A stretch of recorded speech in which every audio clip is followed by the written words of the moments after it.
Olá, sétimo ano, tudo bem com vocês? Vamos retornar então às nossas aulas, agora começando o terceiro bimestre, a unidade 9. Gostaríamos de retornar ao terceiro bimestre presencialmente em sala de aula, mas infelizmente não é possível, então vamos continuar aqui mesmo à distância. Na unidade anterior, antes das nossas pequenas férias, nós estudamos os povos do Brasil, nós estamos vendo uma sequência de unidades desde a chegada dos europeus aqui na América, como consequência das grandes navegações. Agora, nesta unidade, a unidade 9, nós vamos estudar a colonização espanhola aqui na América, como que os espanhóis, que foram os primeiros a chegar, vão conquistar os povos que habitavam aqui uma boa parte da América. Nós tivemos uma unidade para estudar os povos da América, com exceção do Brasil, né? Estudamos então os astecas, os maias, os incas. Então vai ser basicamente nesta unidade como que os espanhóis dominaram os astecas e os incas, uma vez que os maias já tinham desaparecido antes, né? E outros povos também. Como os astecas e os incas eram muito grandes, eram uma formação de um império muito grande, então quando domina eles, facilmente domina os outros povos menores também. Então vamos lá para a colonização espanhola e inglesa aqui na América. Bem, vocês se lembram que Cristóvão Colombo chegou aqui na América Central lá em 1492.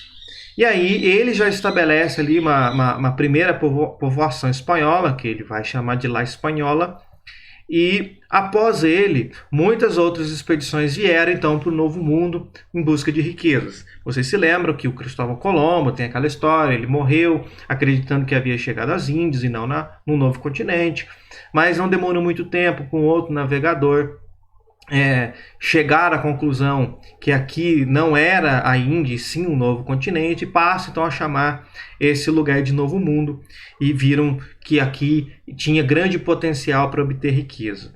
Os monarcas europeus, os reis europeus, estavam então empenhados naquela política mercantilista, ou seja, de fortalecer a sua economia, de manter a sua balança comercial favorável, acúmulo de metais preciosos e assim por diante, vai então incentivar a colonização desse novo mundo.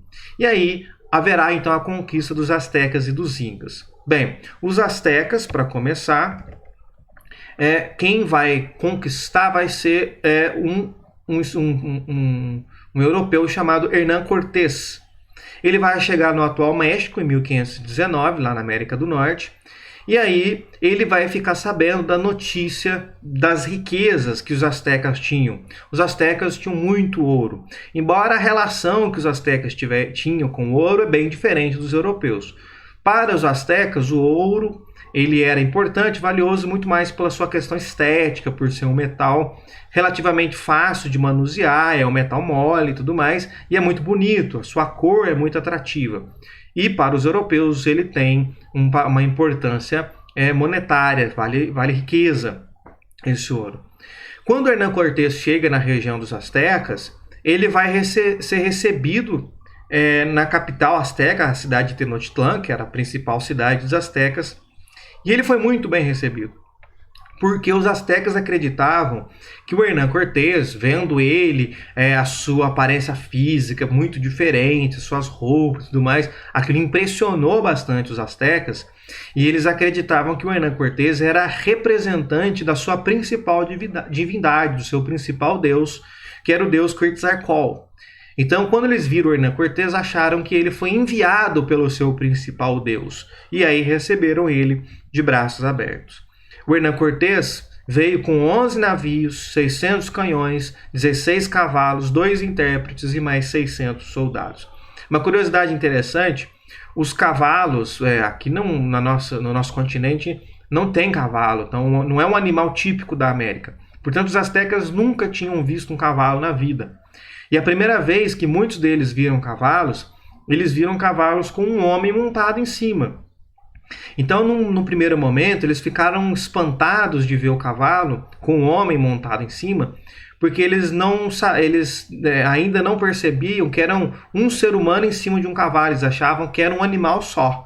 É como se fosse um ser mitológico, em que é um animal que tem ali um corpo imenso e um tronco de ser humano. Então eles acreditavam que era um ser só. E aí, quando o ser humano saltava do cavalo, que eles percebiam, então, que eram dois animais, que eram duas coisas distintas. Então, houve um espanto muito grande por parte desses nativos. Bem, e com tão poucos, o Hernán Cortés conseguiu dominar aí cerca de 200 mil astecas, tá certo? Ali na região da cidade de Tenochtitlan.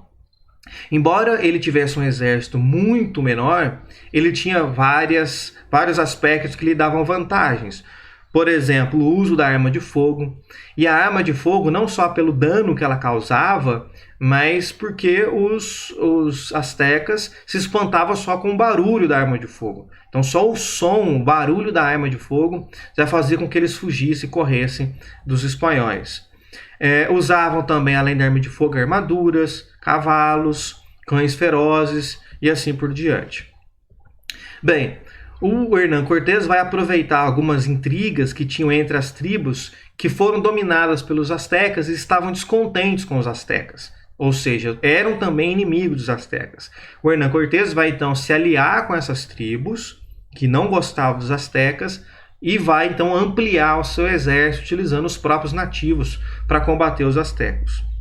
Mas um outro elemento contribuiu bastante para que os espanhóis tivessem sucesso e dizimassem essa população aqui na América, que foi a epidemia de varíola, que vai dizimar uma grande parte da população aqui na América.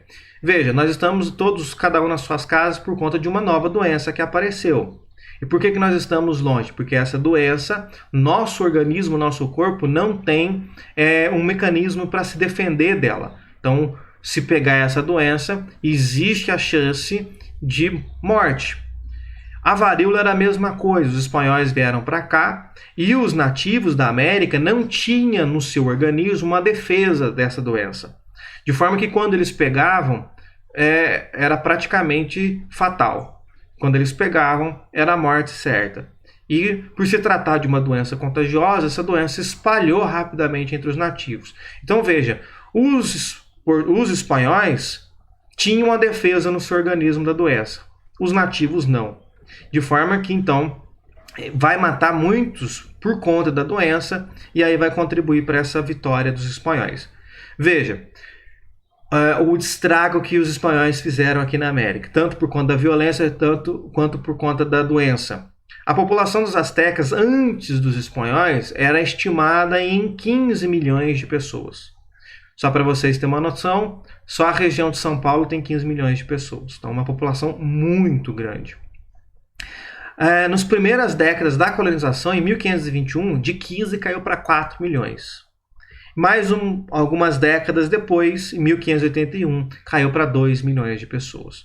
Ou seja, num curto espaço de tempo, dizimou a população asteca. Tá? Bem, aí vamos aqui para a América do Sul, na região dos Incas. O Império Inca, nós já estudamos isso na unidade anterior, nas unidades passadas, quando conhecemos os Incas pela primeira vez, que quando os espanhóis chegaram na região da América do Sul, o Império Inca estava passando por uma crise. Dois irmãos, o Huasca e Atahualpa, estavam disputando o trono Inca. E aí o reino vai ser dividido. Depois da divisão, ele vai ser governado por Atahualpa. O Francisco Pizarro é também um europeu um espanhol que vai colonizar essa região. Ele vai chegar na capital do Império Inca, na cidade de Cusco, isso já por volta de 1532. Virá com apenas 180 homens e 27 cavalos e vai conseguir dominar os Incas.